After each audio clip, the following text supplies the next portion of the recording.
নমস্কার, সনাতন ধর্মকথা চ্যানেলে আপনাদের সবাইকে স্বাগত। আজ জ্যৈষ্ঠ মাসের 6 তারিখ বৃহস্পতিবার, শুক্লাপক্ষের পঞ্চমী তিথি। মহাভারতের সভাপর্বের 44তম অধ্যায়ের অন্তিম অংশ। রাজাদের নিজ নিজ স্থানে গমন পর্ব শুরু করব। নারায়ণং নমস্কৃত্য নরং চৈব নরোত্তমং দেবীং সরস্বতীং ব্যাসাং ততো জয়মুদীরয়ে। ধর্মরাজ যুধিষ্ঠির রাজাদের কথা শুনে তাদের যথাবিধি পূজা করে ভাইদেরকে বললেন, হে ভ্রাতৃগণ, এই সমস্ত রাজাগণ আনন্দের সঙ্গে আমাদের রাজসূয় যজ্ঞে উপস্থিত হয়েছিলেন। এখন এদেরকে অনুমতি দিয়ে নিজ নিজ রাজ্যে প্রস্থান করানোর ব্যবস্থা করো। তোমরা আমাদের রাজ্য সীমা পর্যন্ত এদের সঙ্গে যাও। ধর্মচারী পাণ্ডবগণ জ্যেষ্ঠ ভ্রাতার আদেশ অনুসারে নিজ নিজ নগর অভিমুখে রাজাদের সঙ্গে এক একজন যেতে লাগলেন।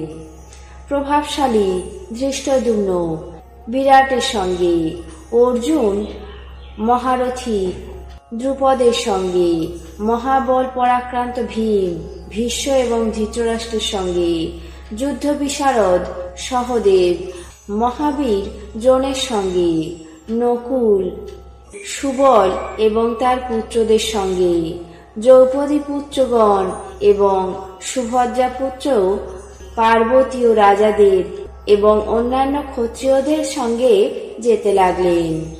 তারপর সমস্ত ব্রাহ্মণগণ বিধি অনুসারে পূজিত হয়ে নিজ নিজ ভবনে প্রস্থান করলেন।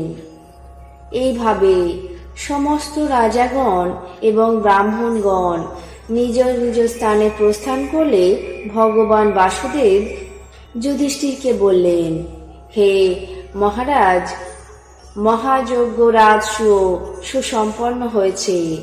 এখন অনুমতি করুন, আমি দ্বারকায় গমন করি।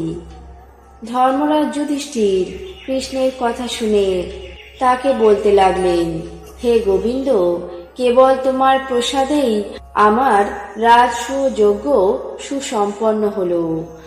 তোমার প্রভাবেই সমস্ত ক্ষত্রিয়গণ আমার বশীভূত হলেন এবং সর্বোত্তম উপহার নিয়ে আমার সামনে এসেছিলেন। হে কৃষ্ণ, এখন কিভাবে তোমাকে বিদায় দেব? আমি তোমার ছাড়া এক মুহূর্ত প্রসন্ন মনে এই রাজভবনে থাকতে পারি না।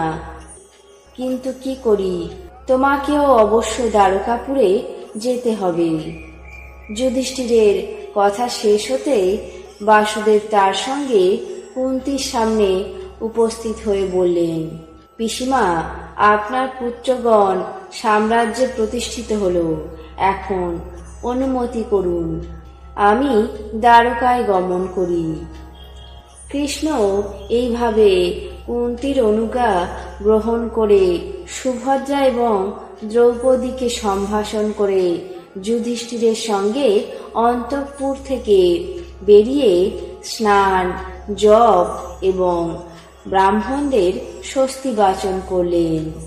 তারপর মহাবাহু দারুক কৃষ্ণের সারথি মেঘপুব নামে এক মনোহর রথ সাজিয়ে নিয়ে কৃষ্ণের সামনে উপস্থিত হল। মহামতি বাসুদেব সেই গরুর কেতন রথ উপস্থিত দেখে প্রদক্ষিণ করে আরোহণ করে দ্বারকায় গমন করলেন। ধর্মরাজ যুধিষ্ঠির ভাইদের সঙ্গে পদব্রজে তার অনুগমন করতে লাগলেন। তখন কৃষ্ণ ক্ষণকাল রথের বেগ সংবরণ করে যুধিষ্ঠিরকে বলতে লাগলেন, হে রাজন, পার্জন্য যেমন সমস্ত প্রাণীদেরকে রক্ষা করেন, মহাদ্যুম যেমন পক্ষীদেরকে আশ্রয় দেন, তেমনি আপনি অপ্রমত্ত চিত্তে নিত্যই প্রজাদেরকে পালন করুন। অমরগণ যেমন ইন্দ্রকে আশ্রয় করেন, তেমন আপনার বন্ধুবর্গ আপনাকে আশ্রয় করুন। এইভাবে নানা প্রকার কথার অবসানে তারা পরস্পরের অনুজ্ঞা গ্রহণ করে নিজ নিজ নগরে প্রস্থান করলেন।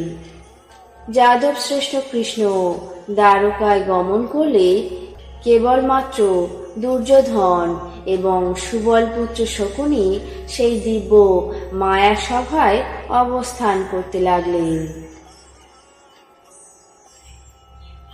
আজ মহাভারতের সভা পর্বের ৪৪তম অধ্যায়ের অন্তিম অংশ, রাজাদের নিজ নিজ নগরে প্রস্থান পর্ব এখানে শেষ করছি।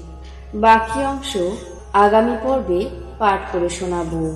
এখন জেনে নেব আজকের দিনের ১২টি রাশির রাশিফল। মেষ, পুনর্মিলন।